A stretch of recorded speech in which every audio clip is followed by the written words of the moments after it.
Welcome back to the Action Bible Audio Companion and Narration by MC Brown, and we're jumping right back in to the Action Bible, the illustrated comic book or graphic novel version, rather, of the Bible, and with illustrations by Sergio Carrillo, general editor Doug Mouse, and text by David C. Cook, copyright 2010.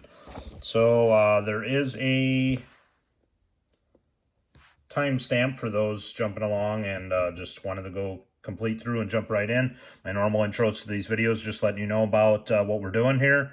We're not trying to spoil anything. We're not going panel by panel or anything. We're kind of just giving you a view to go by as I read to make it easier for me to narrate as well. And just want to inspire you to get your own Action Bible, read along, or buy it for someone who you think might need it too. A good companion for kids, or if you're a young father, recommended it to a lot of them to teach your son about Jesus and the Bible and all the stories contained. And hoping God has put it on my heart to do this. I've read ahead 2 different times, and this time we're going to get through it. So in video form, this is the way to do it, and I believe that's what God's calling me to do. So yeah, this is part 12.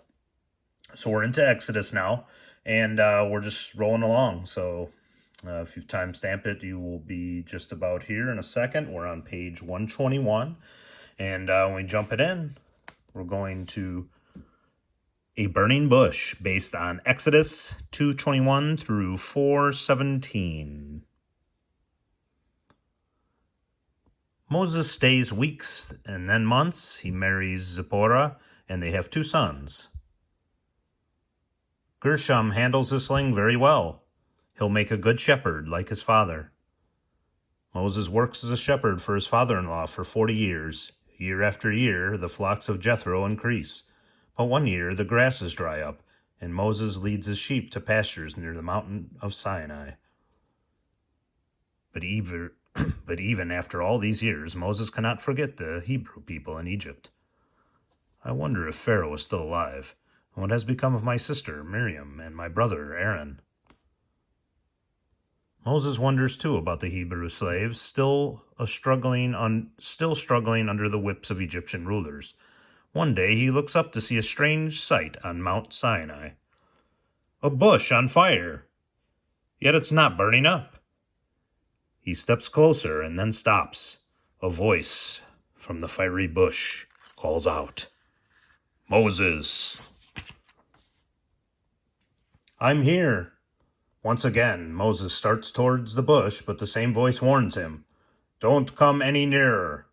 Take off your shoes because you are standing on holy ground. I am the God of your father and the God of your ancestors, Abraham, Isaac, and Jacob." Moses hides his face in fear at being addressed by the one true God. "I have seen my people suffer in Egypt, and I have come down to save them. I want you to bring them out of that land. Then you will lead them to a new home, a land flowing with milk and honey. Now go. I am sending you to Pharaoh." Who am I to speak to Pharaoh of Egypt? Who am I to lead the Hebrews? I am not a leader. I am your leader, and I am with you. Believe me that you and the Israelites will come to worship me on this very mountain. I am not a prophet or a priest. What if they ask me your name? I am who I am, and I will perform my wonders against the Egyptians. What if they don't believe me? Throw your staff on the ground. Moses' staff immediately turns into a venomous snake. He runs in terror. God calls Moses to come back.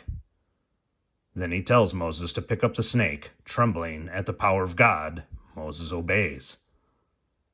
The Lord has given Moses the power to do this miracle, and 2 others, so he can make the people believe. Still, Moses is afraid. I am not a good speaker.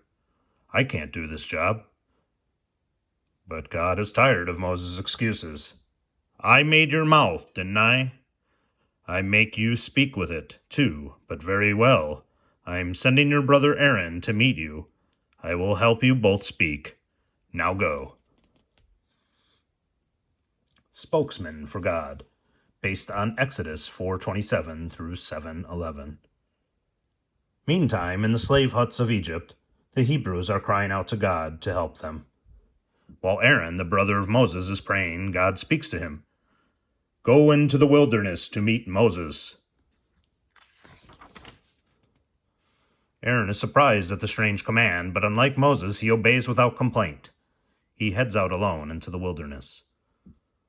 I don't even know where in the wilderness Moses is. I hope I'm going the right way. Aaron eventually winds up at Mount Sinai. Moses is waiting for him. Brother? Brother! I've been watching for you. God told me you would come. Quickly, Moses explains that God has called them to lead the Hebrews out of slavery in Egypt. They travel together to talk to the elders of Israel in Egypt. Moses performs the miracles God gave him, and the elders believe. Tomorrow we'll take God's message to Pharaoh. The next day. You'll do all the talking, right, Aaron? I'm just here for moral support. You're the one who knows Egyptian politics. There he brings God's message. The Lord, the God of Israel, sent me to tell you this. Let my people go so they can worship me in the desert. I don't know your Lord, and I certainly don't have to obey him. Now get back to work. You lazy slaves think you can tell me what to do? I'll show you who's boss. New orders from Pharaoh. We have coddled you too much. From now on, we won't be providing you with straw to make your bricks. You'll have to cut your own from the fields. And you must still make 50 bricks a day, each. This was all the straw I could find. Why aren't you meeting your quota, you lazy Hebrews? You didn't make enough bricks yesterday either. I'm trying. It's not fair to ask the same amount of bricks when we have to do twice the work. The Hebrew leaders complained to Moses. May God punish you for this. You have made us loathsome to Pharaoh, and now he's trying to kill us all. I'm only doing what God told me to do. The Israelites no longer believe Moses, and when he complains to God, God only tells him to visit Pharaoh again. Though Moses is sure Pharaoh will not listen to him, he obeys. Have you come back to beg for mercy? No, but to show you the power of our God. Aaron throws his staff to the ground where it is transformed into a serpent. Very clever, but my magicians can do the same thing. See? The plagues, based on Exodus 7:12 through 10:20. But while Pharaoh watches, the serpents of Aaron swallows the serpents of the Egyptians' magicians. Though disappointed, Pharaoh refuses to admit that Moses' God is more powerful than the gods of Egypt. Again, Moses asks for God's help, and again God tells him what to do. In the morning, Moses and Aaron meet Pharaoh on the banks of the Nile River. Don't you have anything better to do than bother me during my morning bath? Because you won't let the Hebrews go, the river will be turned to blood. At Moses' command, Aaron strikes the water with his rod, and the water turns red. My sorcerers can do the same thing. If they're such great sorcerers, why don't they turn the Nile back into water? But this they cannot do, and the Nile remains blood for 7 days. The Egyptian women are unable to wash their clothes in the bloody river. Men have to dig wells to find drinking water. Finally, the river is clear again. But still, Pharaoh will not listen to Moses' plea. And so God sends a different plague in the streets of the city. Frogs! Millions of them! Everywhere! And in Egyptian homes. Eek! My flour is ruined. Even in the palace. I can't stand these filthy creatures. Send for Moses and Aaron. Ask your God to take away the frogs, and I will let the Hebrews go. It will be as you say. But when the frogs are gone, Pharaoh breaks his promise. So God proceeds with his next wonder. God torments the Egyptians with a plague of gnats. They infest everything. The Egyptians can't get them out of their houses, their hair, even their beds. Pharaoh tries to bargain with Moses, but Moses stands firm in his request. Once again, Pharaoh promises to free the Hebrews, but when the gnats are gone, he hardens his heart again. As if the gnats weren't bad enough, God follows them with a plague of flies. Flies are in everything. The Egyptians can't keep them off their food or off their faces, but no flies trouble the Hebrews in Goshen. Can't you worship your God here? No. Okay, you can go. But like before, Pharaoh changes his mind. Then God sends disease upon the Egyptians, animals, and livestock.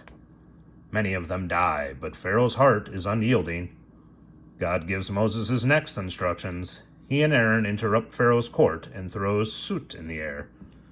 Immediately, Pharaoh and his advisors break out in painful sores and boils.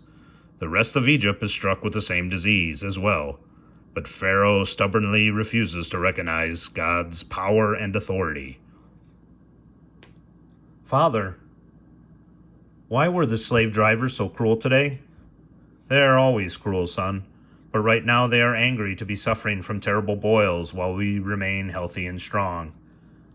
Still, Pharaoh keeps the Hebrews in Egypt, so a terrible storm strikes. Hailstones, as big as my fist! Throughout the land, the Egyptian farmers watch the storm with terror. Our crops are ruined. But no hail falls in Goshen, where the Hebrews live. Pharaoh calls Moses to him. I have sinned. The Lord is right, and I am wrong. Pray to the Lord for us. We have had enough of the hail, and I will let you go. But just like every other time, once the plague is lifted, Pharaoh changes his mind. How long will you refuse to humble yourself? Let my people go, or I will send locusts to destroy anything that's left alive in this land. Pharaoh's advisors agree with Moses. Please, just let the Hebrews go already. Don't you realize that these plagues have left Egypt in ruins? Already it will take us years to recover from them. Begrudgingly, Pharaoh calls Moses back to him.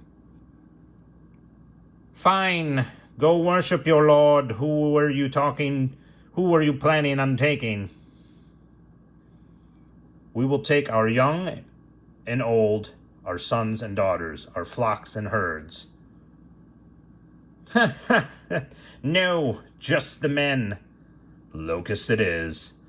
God sends locusts which devour anything that wasn't destroyed by the hailstorm.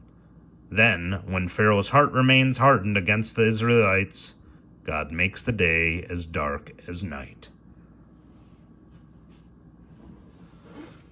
The final plague, based on Exodus 10:21 through 12:51. After 3 days of darkness, Pharaoh calls for Moses and Aaron again. Fine, you may take your women and children, but your sheep and cattle must remain in Egypt. No, we won't leave a single hoof behind when we go. Then you'll all stay right where you are. Get out of my sight. If I see your face again, you will die. But Moses is no longer afraid of Pharaoh. That's what you say?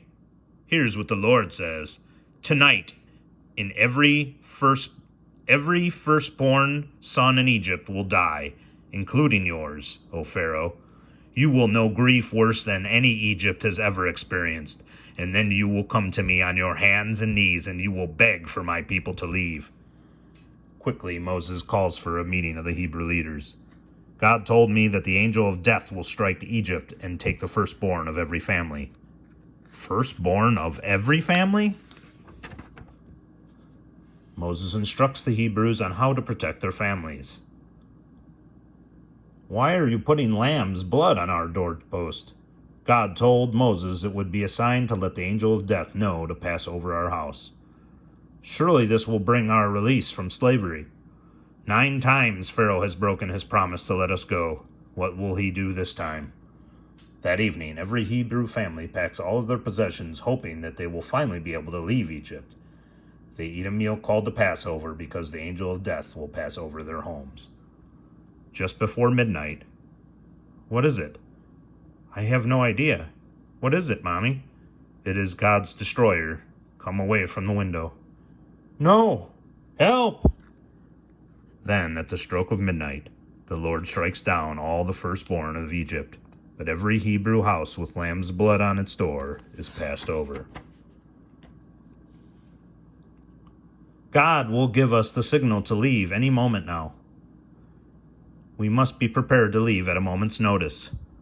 Be ready for the signal to march. In the palace. Your son is dead, O Pharaoh, and messengers bring word that the firstborn of every Egyptian home has died suddenly tonight. My son! Summon Moses and Aaron to come immediately. It is too late. My son is dead. This time Pharaoh does not bargain about cattle or sheep. Take your people, take your cattle, and get out of Egypt. Serve your God as you wish. Moses gives the order to march. Immediately the slaves rush out from their homes and meet at a camp in the country. We're free! We're free! Thank God my children will not be slaves in Egypt. All right, and we went a little bit long to complete this chapter because we knew this was coming, so that final page was on 138. So when we resume, it'll be on page 139, which will start with 20,000 Egyptians under the sea. So I know this ran long, so I'm going to wrap up this video. I thank you guys all for watching. God bless you guys. I love you guys, and we'll see you all in the next video.